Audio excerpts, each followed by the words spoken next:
Hello, everyone, and welcome to the Asher Marketing Podcast. This podcast is hosted by Asher Agency, a full-service partner to clients nationwide. Asher's services include media planning, creative, digital and social, website development, public relations, printing and fulfillment, and more.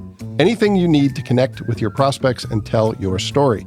To learn more, visit asheragency.com or contact us at hello@asheragency.com.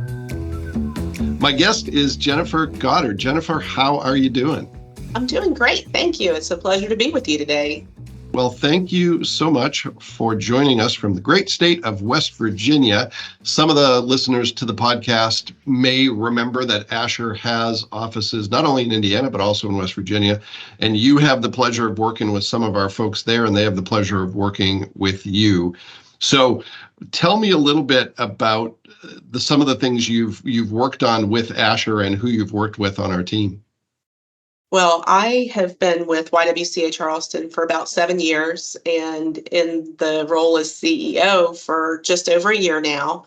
And so I've had the great pleasure of working with Steve Morrison and with Ashley in your organization and some folks who have been through your doors in the past. And just, working as volunteers and as colleagues and in the community as well. So, we think so highly of our friends at the Asher Agency. Your team does amazing work. They partner with us on our Girls Night Out event and all of the materials that support that event, as well as our Foodie Feast event. And YWCA Charleston, our mission is eliminating racism and empowering women, promoting peace, justice, freedom, and dignity for all.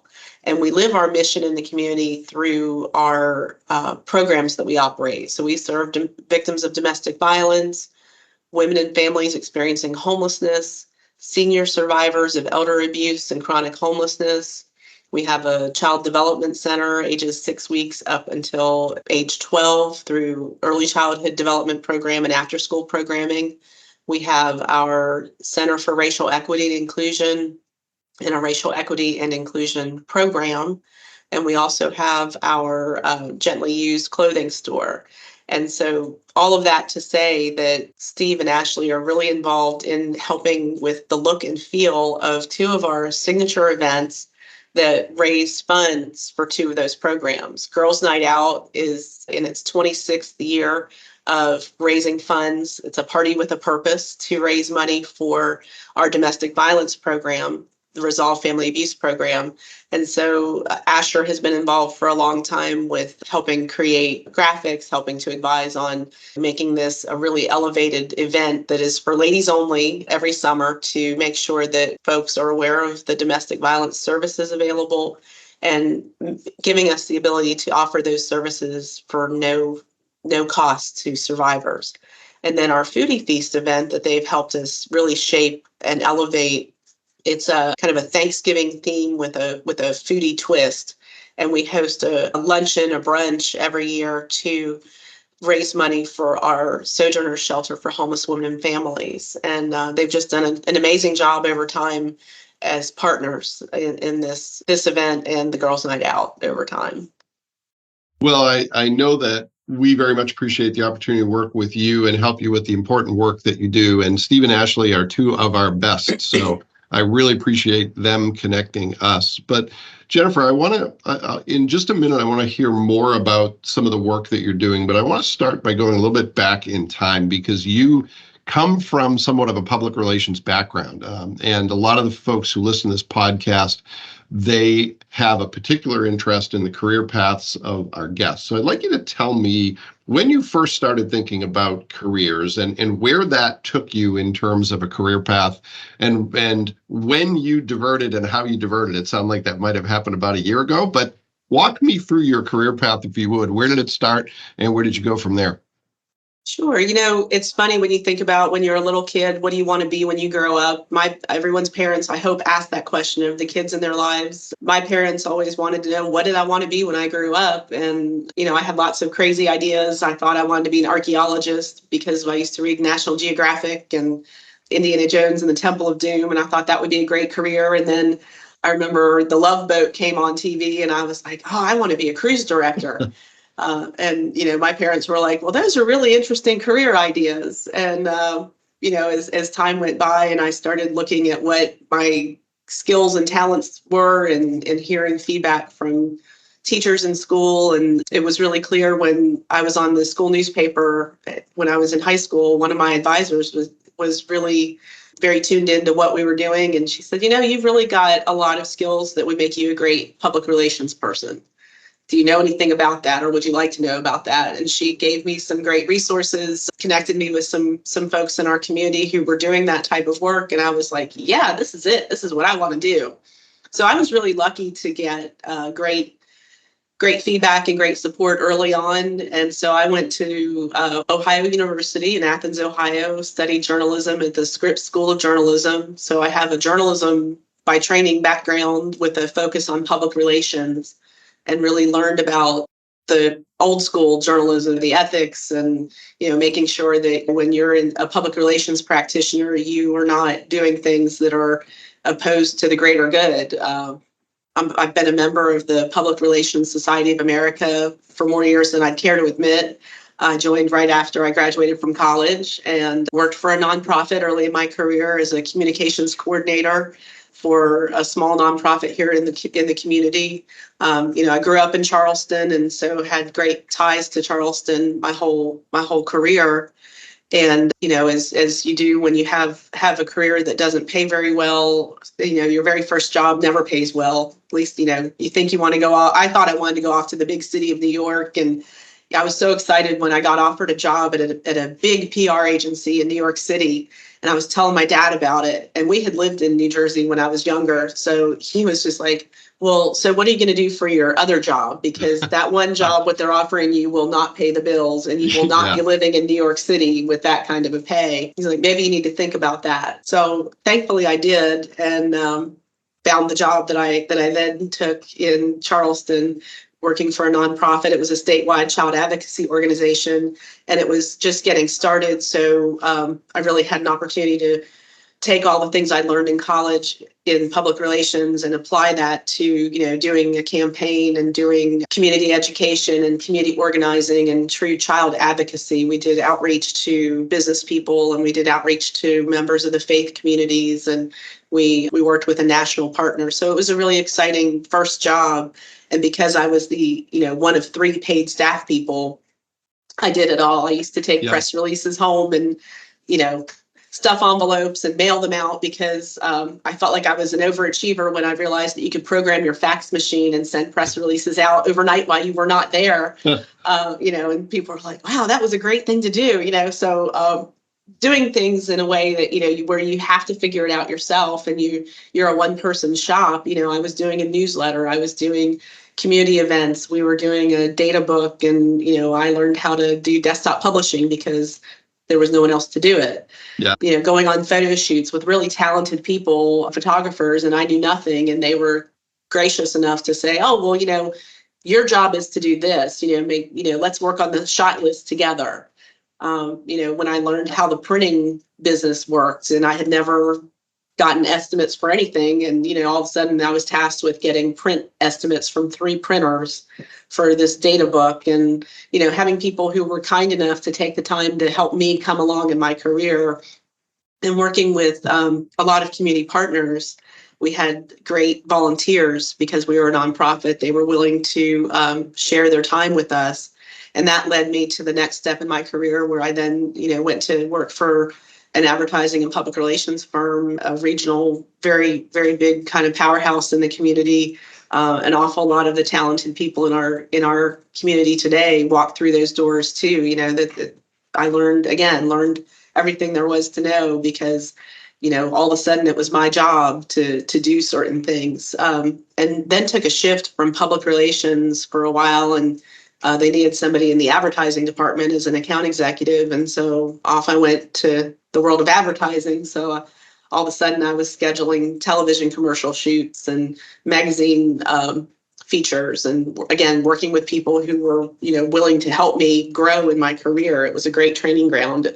I had people who said, well, have you ever done a political campaign? Have you ever done TV ads and radio ads? And I said, well, no, I haven't, but, I'm willing to learn. And so they trial by fire got it done. So I was involved in gubernatorial campaigns in the state of West Virginia, and learned an awful lot about that. Learned how to, get approvals done quickly, get things done, get things shipped, because it was just when digital files and digital file transmission was shifting. So there was still a little bit of panic when you were hopeful that everything that had to be on the air was getting out the way it should.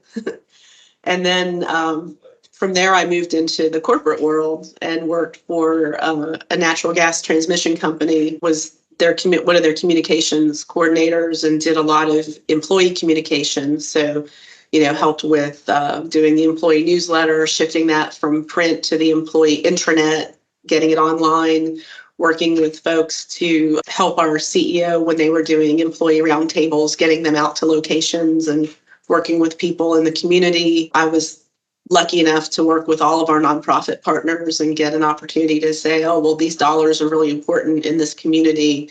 And knowing that a community in Charleston, West Virginia looks very different from a rural Virginia community or a, southeastern Mississippi community, and helping our team members make the most use of all of those dollars.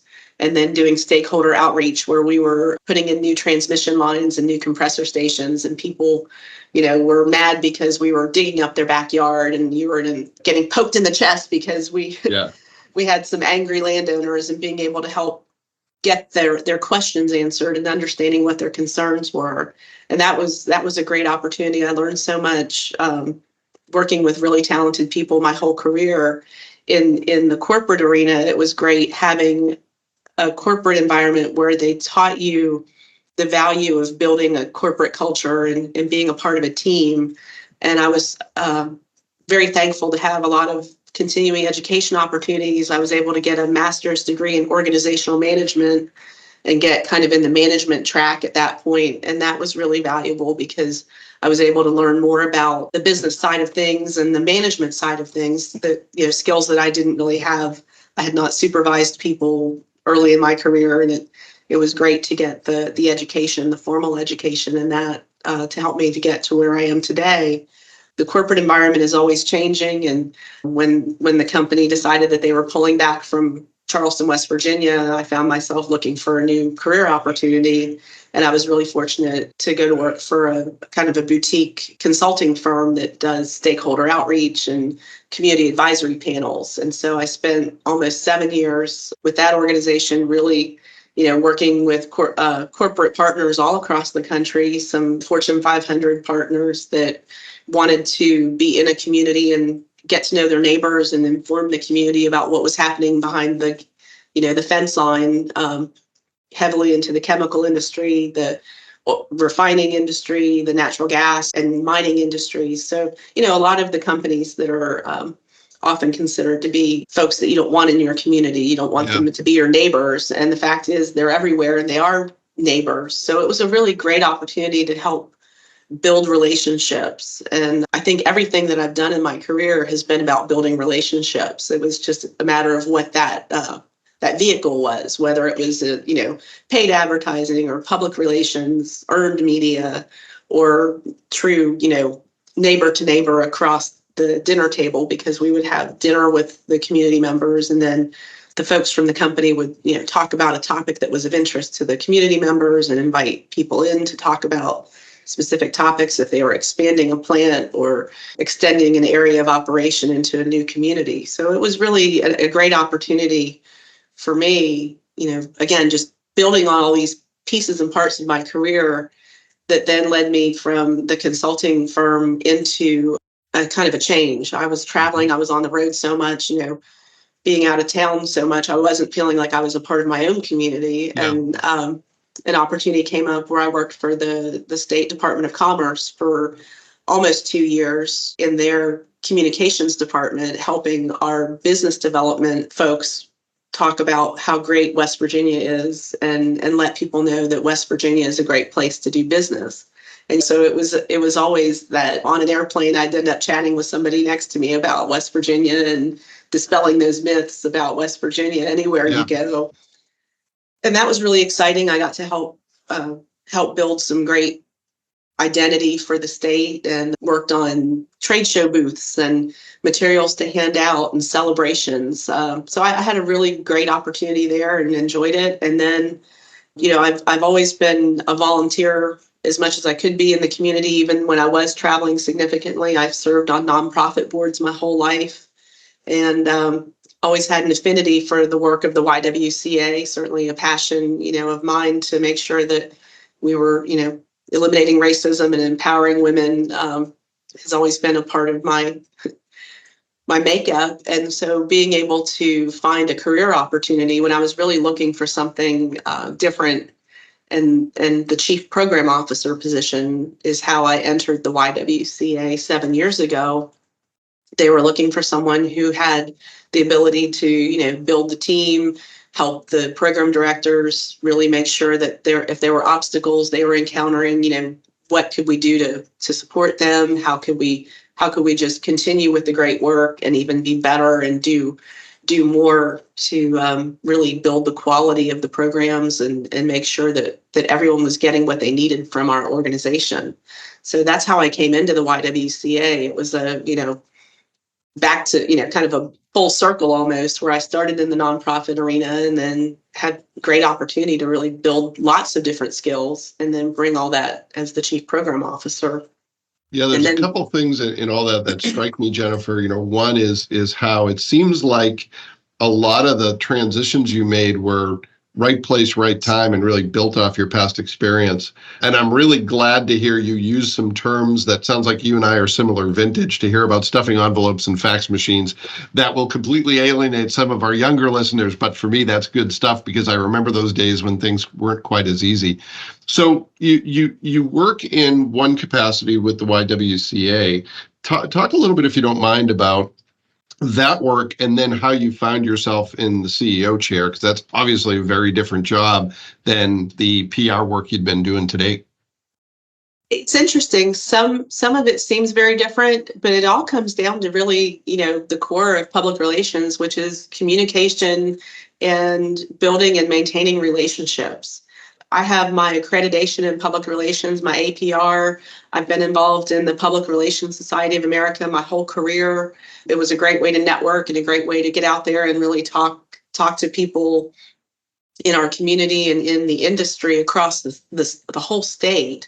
I loved working with students and understanding, what's happening in education of people in this field, because you can't stay in one spot if you're a communications or marketing professional. You really have to keep evolving because, it's all about communication and knowing your audiences. And for me, understanding that we used to send out press releases, but now it's much more heavily into social media and engaging your audiences through shorter, crisper bites of information for them. But it's all to the same purpose. It's all about those relationships. People want to feel like they are connected to you. They want to understand what you're doing and why you're doing it.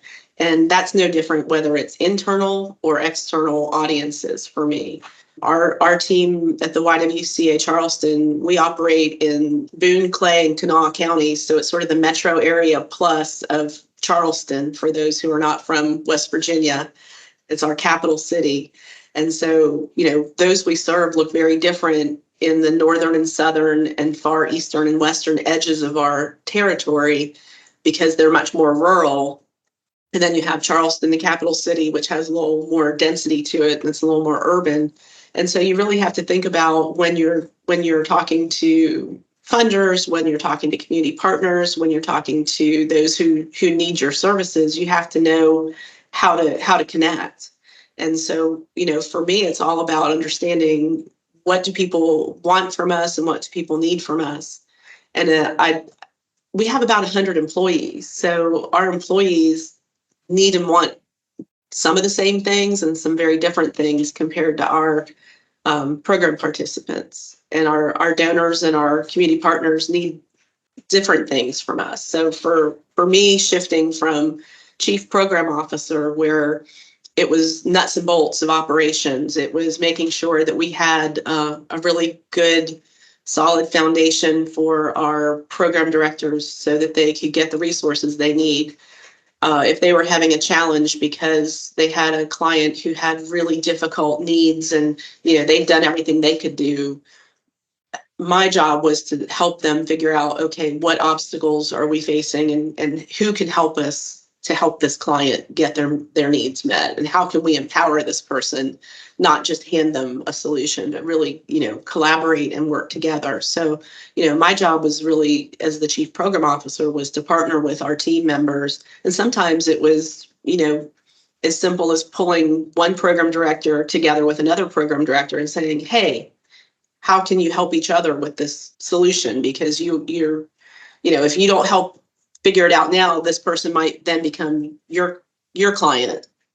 And, it's just a matter of being that step removed. You can see things in a different way than the person who's doing the day-to-day work. A lot of what I did was, if somebody had dissatisfaction with one of the services they were provided, or there was a situation where, someone felt like they weren't treated fairly, I was a part of that. Part of it, a lot of HR activity happened with that position for me. So coming from chief program officer for 7 years, where, I was the call when, there was a burst pipe in a facility and we had to find accommodations for people because the water was being turned off because we had a flood, and, or there was a fire and we had to evacuate a building, and making sure we could still get everybody dinner because we still needed to feed everybody. Yeah.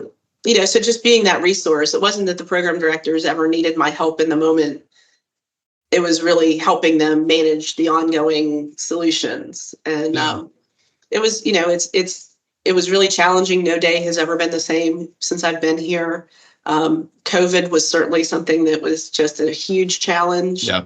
You can imagine, because we didn't ever close down our shelter for homeless women and families. And that's a 75-bed shelter. Oh, wow. And so that's a lot of people to take care of. And it serves women and children and families. So if you're a husband and wife and 2 children and you're experiencing homelessness, you're at our Sojourner Shelter for Homeless Women and Families. And we're helping you to figure out what got you there and what services and things you need to help you get out of that situation and build a better future. And it's not just, we'll just stay here till you figure it out. We're going to help you figure it out. And so during COVID, it switched from what was very normal in everybody's lives to everything in the whole world was upside down. And we weren't just worried about ourselves. We were providing life-saving shelter for people. Same thing with domestic violence victims. If you had fled your abuser and you were now in a shelter, you still needed to get to work. You still needed all the things that people were still needing on the outside world, so to speak. And so, realizing that, at one point we were like, oh my gosh, we need toilet paper just like everybody else. And we don't just need it for a family, we need it for 75 people. Yeah. So making sure that we talked to community partners and said, hey, we could really use some help on this. Do you have any resources that you could help us out with? And people, the one thing that is so amazing to me, and just I want people to know, is that, and I know a lot of other nonprofits experience this, but whenever we have a problem, our community is behind us 100%. And so during COVID, we had people calling us saying, hey, how can we help you? What do you need? We figured out our own situation and we want to make sure that we're helping you continue to serve the folks that you serve every day. And, on a really, really tough day, that's the thing that I sort of was able to lean into, is that no matter how hard my day is, or how hard a situation someone is dealing with in our program, we have people who believe in our mission and people who want to make sure that they're helping us to help serve our community. And no one wants us to fail ever. So it's a really great thing to be a part of this community and know that we've got such a legacy. I mean, YWCA Charleston was founded in 1912. So we've got 114 years of community service that we can show the success that we've had every day, and being able to lean on that and have people say, oh, well, we're here for you. We're not going to let YWCA down. We're going to make sure that you have what you need. It's a really great position to come into. So I've been a part of this organization for 7.5 years. And when our long-term CEO announced her retirement, they did a national search. And I was really, really honored when, after several months of a search process, they invited me to become the next CEO in 2022. And at the end of 2022, I stepped up as the CEO full time. So 2023 was my first full year as the CEO. I had the opportunity to see things from a little different perspective because, my role had been very different. Now I'm very much in, the CEO role, and I'm really fortunate. People remind me, people who care about me are like, don't forget, it's all about what can only you do. You need to stay in your CEO space Yeah, and and let other, delegate yeah, as much as possible. Yeah, that can be hard. Yeah. yeah. So it's a lot of fun to think about what we are now, and what a great legacy we own, and how we can continue to meet the needs of those we serve, and also look ahead to the future of, what does our community need and want from us, and what do those we serve need and want from us. And also, what about our own employees? Again, 100 employees almost in this organization. I want to make sure that, we're treating everyone within the YWCA universe with the same dignity and respect and kindness. That's what it all comes down to. I don't want to ever have our employees feel that our mission isn't supporting them as much as it is those we serve. And it's a tall order. There's been a great community capacity for a lot of change going on because of the situations that happened in 2019 and 2020, the horrible situations that happened with the murder of George Floyd. They talked about the racial reckoning that occurred in our community, and well, in the whole country. Yeah. And then, just it's 2024, and the need hasn't changed, but some of the narrative is changing about what needs to happen in our community. So, we stand fast with our mission. We believe that, we are not stepping away from our mission of eliminating racism and empowering women. And sometimes that requires hard conversations. Sometimes it requires people to have maybe a change of perspective. Yeah. And so our goal is to invite people into the conversation, and understand that everything we do as a service provider in our community is under our mission. We live our mission through the services we provide. Yeah. Well, it's critically important work, and it has always been important. But as you mentioned, some of the social justice topics have become much more at the forefront in ways that are great and a long time coming, in ways that present a lot of challenges. Tell me a little bit, Jennifer, as you look ahead, both short term and long term, what are some of the things that are top priorities for you, maybe for the rest of 2024, but also things that you think you're going to be working on for some time after that, that are maybe at the top of your to-do list, if you will, top of the organization's list of priorities? Sure. Our organization, we have a great board of directors, we have great committees, and a lot of people who really care about our mission and care about how we serve our community. And one of the things, we have a strategic plan, and it's time to create the next plan. We're sunsetting on our strategic plan. So helping our senior team, that's, really my focus this year in the next couple months is, we know we have a new strategic plan to develop. So listening to our directors, listening to our staff members to understand how do they feel about what we're doing and how we're doing things, and setting the stage so that we can continue to grow and evolve. And again, staying true to our roots, staying true to our mission, and also being open to the idea that there may be some things that we need to change or shift to continue best serving the needs of our community. That's really what 2024 looks like for me as the CEO, is really, digging deeper, listening to what folks are saying, getting out to talk with our donors and our community partners, because the corporate world is always evolving in terms of, and we depend on an awful lot of different funding streams. We have corporate donors, we have individual donors, we have federal grants, we have state grants, we have foundation grants. So there are so many different people that we need to communicate with on a regular basis. We want to make sure that we're, again, listening. What are they looking at? What are their priorities? Have their priorities shifted? So trying to understand how to continue to be relevant always to our people that we serve and also to our community, and allow our community partners to feel like they're playing a part in doing the great work that we do. So that's what my interest is, and my intent is to make sure that we're doing a lot of listening again this year, making sure that we stay relevant, that we're focused on our mission, and that we're inviting people to share what they want from us, so that we can continue to build in our community with the great foundation we have. Well, and it sounds like you've got quite a lot on your plate. You've got competing priorities, all of which are critically important. You have a nationally known brand, but you need to make it relevant locally in the counties you serve. You have 100 employees. You have a 100+ year legacy. And I hope you're not just now, Jennifer, as I say this, realizing what a daunting job it is, because you're taking on a lot. How do you manage that from the CEO's chair? You mentioned delegation, but what are some of the things that you do to make sure that you're dealing with the right priorities at the right time and trusting your team to deal with the things that are critically important to the organization? Oh, that struggle is real. Yeah. Yeah, I can imagine. I think that's the hardest part, is that, I think we all tend to, I know I tend to go to where I'm comfortable. And so I'm very comfortable in the communicator role. I'm very comfortable in the program operations role.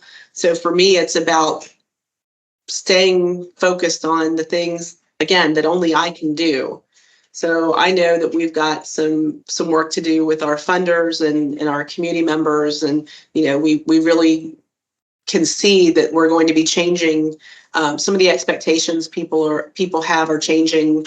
I'm hearing from some of our community partners that a lot of folks are not as interested in tickets and tables for events. Mm-hmm. And so thinking about how do you recast your fundraising and your development to meet those interests. And, so many of our donors have a corporate portal that you go in and you apply, and the questions are very different now than they used to be. Yeah. And so being able to look at that as an area where, wow, that's something really I need to be at the forefront of that with our development team, which is, a development marketing director Yep. person and 2 other staff people. It's not a gigantic team. If you can Sure. think about 100 people, it's a very small team doing a whole lot of work. And so really looking at that as my top priority, and trusting that, we have senior team meetings on the monthly basis, that we gather our program directors and our CFO and our HR director and our, getting all those folks together, and trusting that those wheels are in motion, and that when they need me, they're going to ask me for help. Yeah. And trusting that the chief program officer, who's doing an amazing job, is doing, great work with those directors all the time. Yeah. And, I'm working with our CFO, I'm working with our HR director, I'm working with our chief program officer and our marketing and development director, to make sure that we're doing what we need to do overall. And I know what I'm accountable for, and just, doing the check-ins to make sure that everybody else gets what they need from me, but not losing focus. Because, as I said, it all comes down to knowing that these are relationships, and we have to communicate with people across the board. I mean, I know that I need to spend so much more of my time with our community partners and Mm-hmm. making sure that they Yeah. understand. I'm still surprised, and we've had fantastic work across the board for so many years by so many predecessors in marketing and development and, the CEO role. And yet I'm always surprised when I talk to someone about the YWCA and they don't know our mission.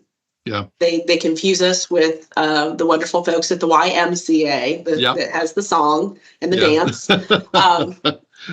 And their mission is great. And their mission is, they are spot on and true to their Yep. mission. And so being able to help people understand YWCA's mission is eliminating racism and empowering women and promoting peace, justice, freedom, and dignity for all. And every day our job is to live that mission in our community and help people understand that, that's through the services we provide.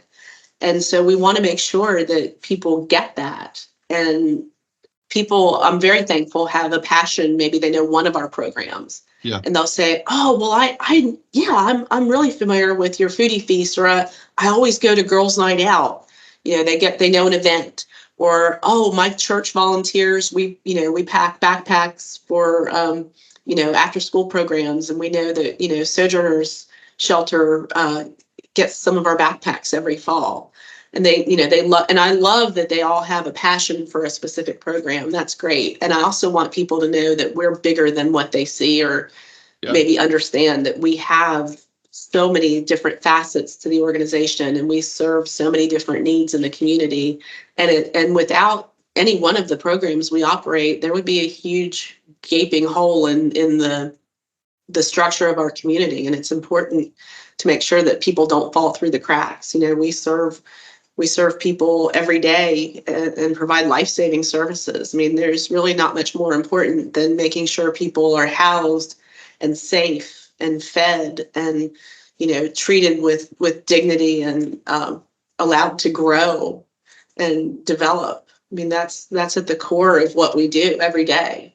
Yeah. Well, my hope is that you get a lot of fulfillment out of that work, because it is critically important in every community, and to be doing it in a place that for you is close to home is pretty phenomenal.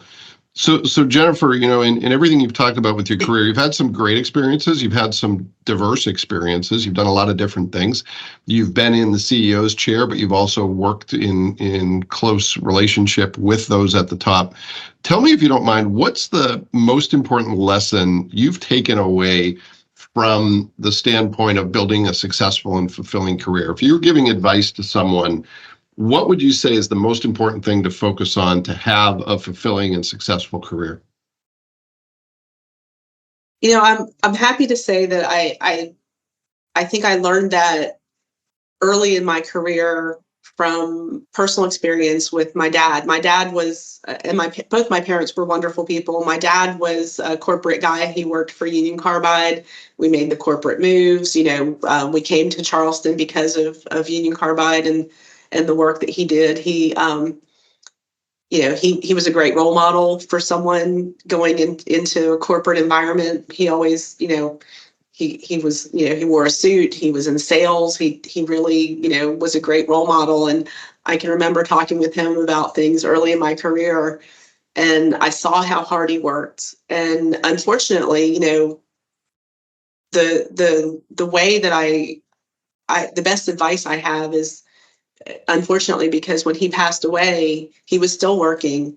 Yeah. And I remember that, he had always had this goal that when he was going to retire, he was going to take his fantasy trip, a cross-country railroad trip, when he retired. Mm-hmm. And I'm sorry to say, he never got to do that. Yeah. And for me, it was a huge life lesson to realize that no matter how much, and he loved his job. I mean, he wouldn't have had the career he had if he hadn't loved it. And, he was beloved by people, reading the condolences from folks that worked with him, his clients, was really special. And, but unfortunately, just, being able to recognize that no matter what, life goes on for the people at work if you're not there. Yeah. Well, and when you're in the CEO seat, it's hard to get away from it, because there's always something else that needs to be done. And a lot of it is important. So how do you resist that urge? How do you end the day knowing that there's work to be done, but at the same time knowing that there's a life to be lived? How do you make that transition? It's got to be really intentional. And, I do work a lot of hours, and I do, let people around me know that I am going to be unreachable. I mean, everyone needs and deserves to take that vacation when they have it available. I'm a firm believer. You don't turn over vacation. You don't leave vacation behind. I mean, what a sad day when my mom got that check in the mail for the unused vacation days. Yeah. I mean, and I hate to position it that way, but I mean, that truly was such a, huge impression on me. And I was not 30 when my dad passed away. So, that was early in my career. And I, I'm the first one. I like being there early. I check my phone. to this day, I still, have a Sunday night routine where I, look at the week ahead and I make my to-do list and I know what I'm going to be doing for the week because I spent so many years on the road. That Yeah. Sunday routine was very important. So I'm pretty set in my ways. I plan ahead. I don't book every minute of every day because there's always going to be something Yeah, that comes up that's an sure. emergency, and it usually is. Sometimes it's urgent, sometimes it's an emergency, and you have to be smart enough to know the difference. I think you have to trust that there's a certain amount of control you have to let go of, and you have Yeah. to work with people you trust, Yeah. and you have to trust that people are going to do the right thing.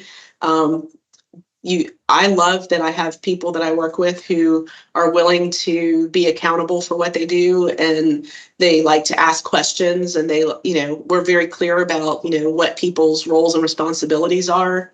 And, my phone is always on. I mean, but there are times when I'm on vacation that, I'm trusting people to do what they need to do. And, Yeah. you just sort of schedule it in. But to me, it's much better to plan, an hour midway through a vacation to go through my emails real quick or check in with someone and just make sure that there's nothing that really does need my attention.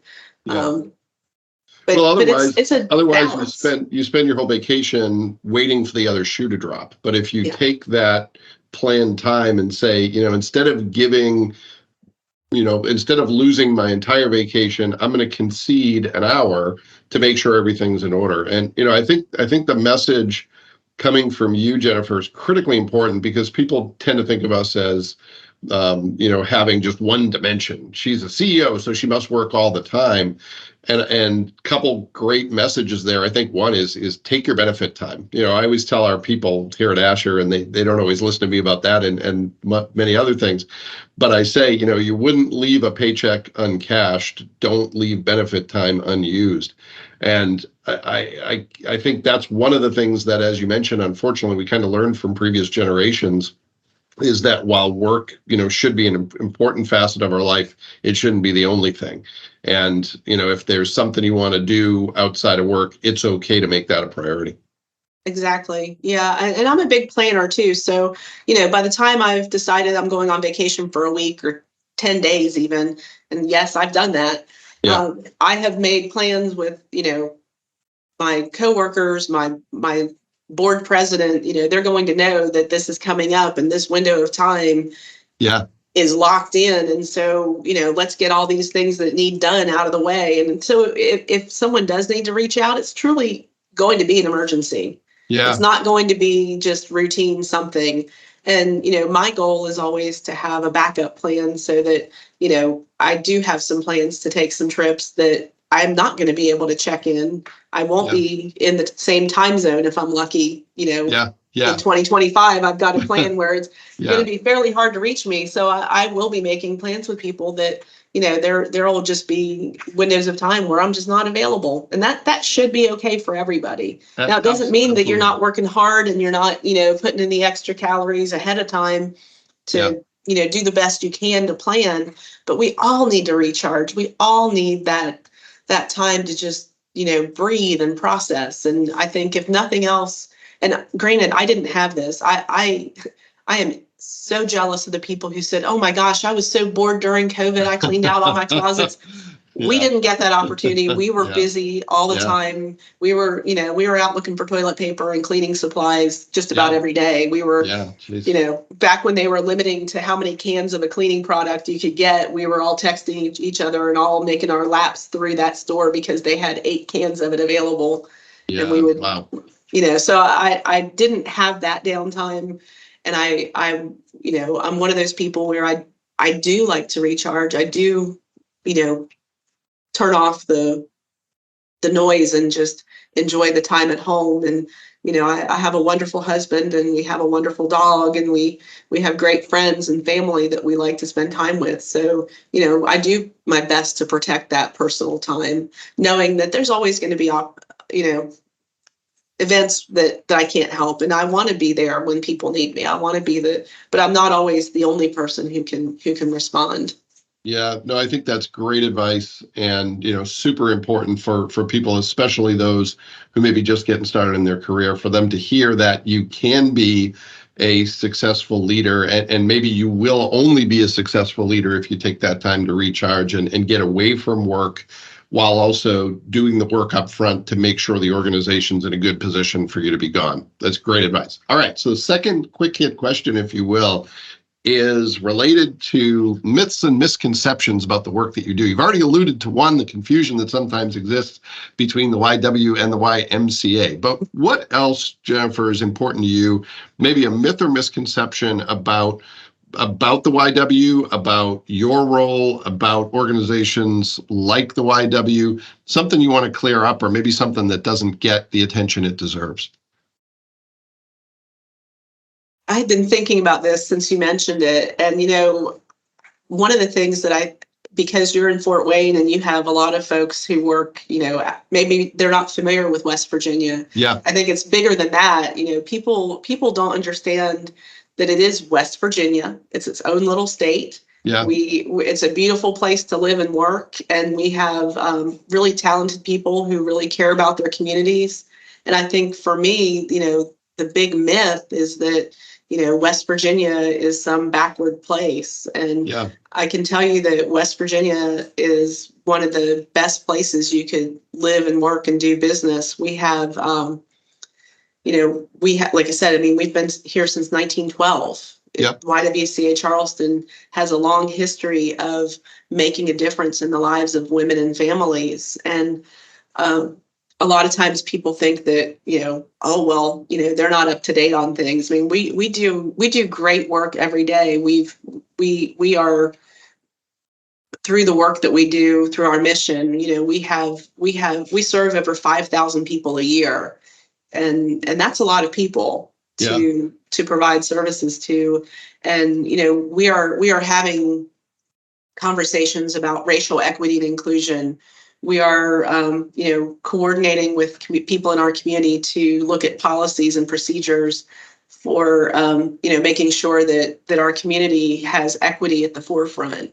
We are looking at how to better serve victims of domestic violence. We're engaged in the court systems. We're involved in policy and legislative conversations because we want everyone to understand that West Virginia is an important state, and we're trying to make sure that it's a great place for everyone.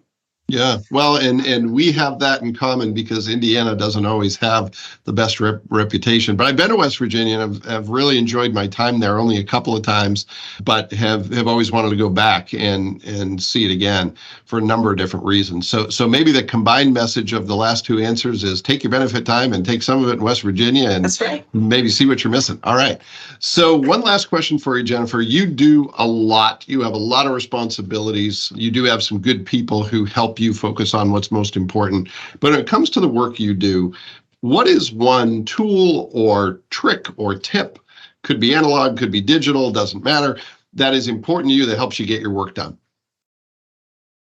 Well, I am a big user of my calendar and my email. Yeah. And I tend to schedule time for things. Yeah. I protect time on my calendar for things, making sure that, people know that, they don't necessarily have to know what it is, but it's, if it's a medical appointment, if it's a meeting with my board chair or, doing something in the community, it's important that it's on my calendar. Because if it's not on my calendar, it doesn't happen. Even grant writing, when I'm working on a grant or a plan with, one of our program directors, protecting that time on my calendar is really important. And the other thing too is